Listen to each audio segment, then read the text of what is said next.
আর ওই বেঞ্চ লেহার বাইরেও ওরা জামার মধ্যে পায়ে হাতে কাগজে কিছু নকল ফকল আইন না মোটামুটি চালাই যাইবেন। আপনি একটু চক্ষুটা বুঝতে থাকবেন, আর যে গার্ড করবে হ্যাঁ একটু স্পেশাল করিয়ে দেবেন স্যার। ঠিক আছে স্যার? ও কি কও বাবা, আমি একটা প্রতিষ্ঠানে প্রধান হয়ে এই কাম করতে পারি কও? স্যার জরুরি একটা কথা বলার জন্য আমি আপনার কাছে এসেছি। কি বাবা কও, বাবা কও। স্যার আপনি তো জানেন বিগত ৬-৭ মাস দেশ কি অবস্থায় গেছে। তো আমার সাথে যারা রাজনীতি করছে তারা আসলে অনেক ব্যস্ত ছিল, কেউ বিভিন্ন কায়দায় সমন্বয়ে ছিল। তো আমি আপনাকে বলতে চাই, সামনের যে অনার্স পরীক্ষাটা আছে এই পরীক্ষায় আমার পিছনে যারা হাঁটছে স্যার তাদের একটু সুযোগ সুবিধা দিয়ে যেন ন্যূনতম ৪৫ থেকে ৫০ পাইয়া যায় স্যার, এই ব্যবস্থা আপনি করে দিয়েন স্যার। আহা বাবা তুমি কি কও, আমি কেমনি করবো বাবা? আপনার কিছুই করতে হবে না স্যার, ওই যে পিয়ন টিয়ন থাকবে না এগো দিয়ে আমার পোলাপান ওই কামগুলো করবে। বেশিরভাগ পোলাপান তো আসছে পরে ওই স্যার বইলে কোটেশন লাগবে স্যার, ৮-১০টা প্রশ্নের কোটেশন বিভিন্ন হিংস টিংস লেখা ওগুলো দিয়ে এরা বানাইতে নেই লাগবে, এই সুযোগটা দিয়ে স্যার। হ্যাঁ বাবা ও কি কও বাবা, তো আমি জীবনেও শুনি নেই বাবা, এগুলো তো নিয়ম বিরুদ্ধ বাবা, এগুলো করলে তো আমার উপরে অনেক প্রেশার হবে বাবা। চারদিকে যে সাংঘাতিক বাবা, এরা তো একেবারে চাইয়ে থাকে শকুনের মতো। তুমি কি কও বাবা? আপনার কোনো টেনশন করা লাগবে না, ওই সাংঘাতিক সব আমি দেখব, আপনি খালি চুপ করে থাকবেন, কোনো টাটু শব্দ হইবে না। আর ওই বেঞ্চ লেহার বাইরেও ওরা জামার মধ্যে পায়ে হাতে কাগজে কিছু নকল ফকল আইন না মোটামুটি চালাই যাইবেন। আপনি একটু চক্ষুটা বুঝতে থাকবেন, আর যে গার্ড করবে হ্যাঁ একটু স্পেশাল করিয়ে দেবেন স্যার। ঠিক আছে স্যার? ও কি কও বাবা, আমি একটা প্রতিষ্ঠানে প্রধান হয়ে এই কাম করতে পারি কও?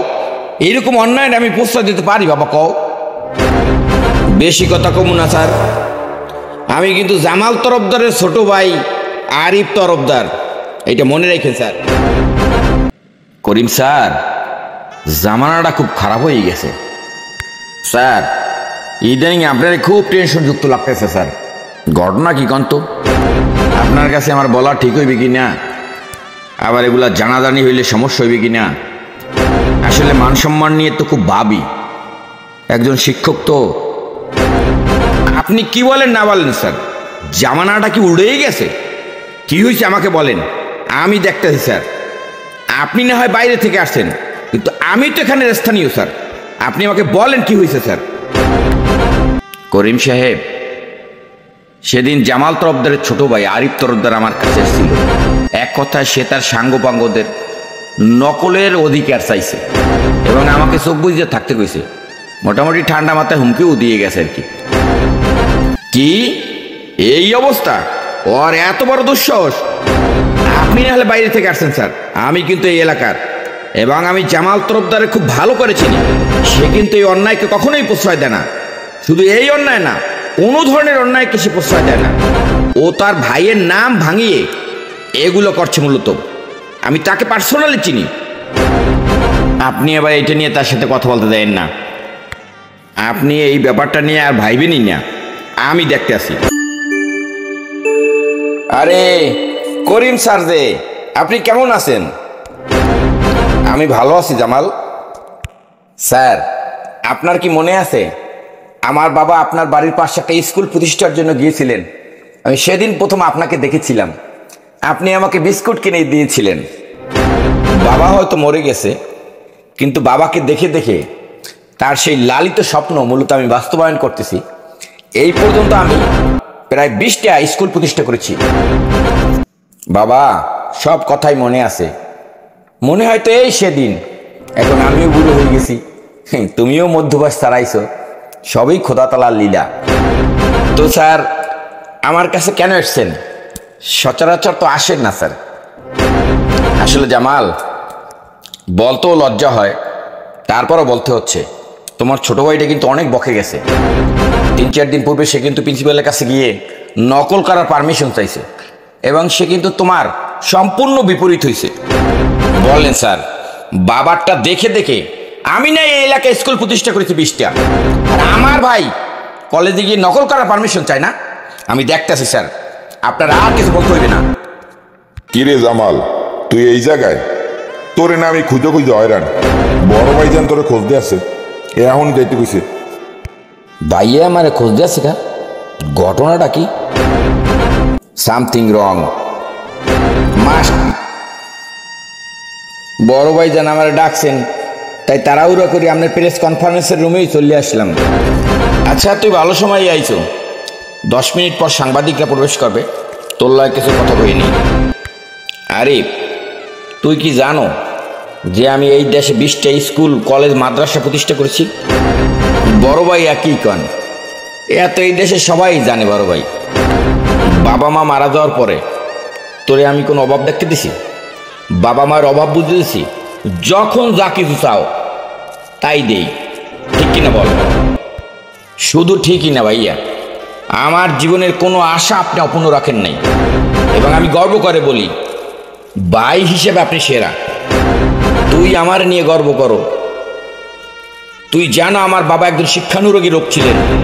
আমি নিজেও 20টা স্কুল, কলেজ, মাদ্রাসা প্রতিষ্ঠা করেছি বাবারটা দেখে দেখে। আর তুই প্রিন্সিপালের কাছে যাইয়া নকল করার অধিকার চাস না? তুই আমার মান সম্মান সব ডুবাবি না কি? বুঝলাম না।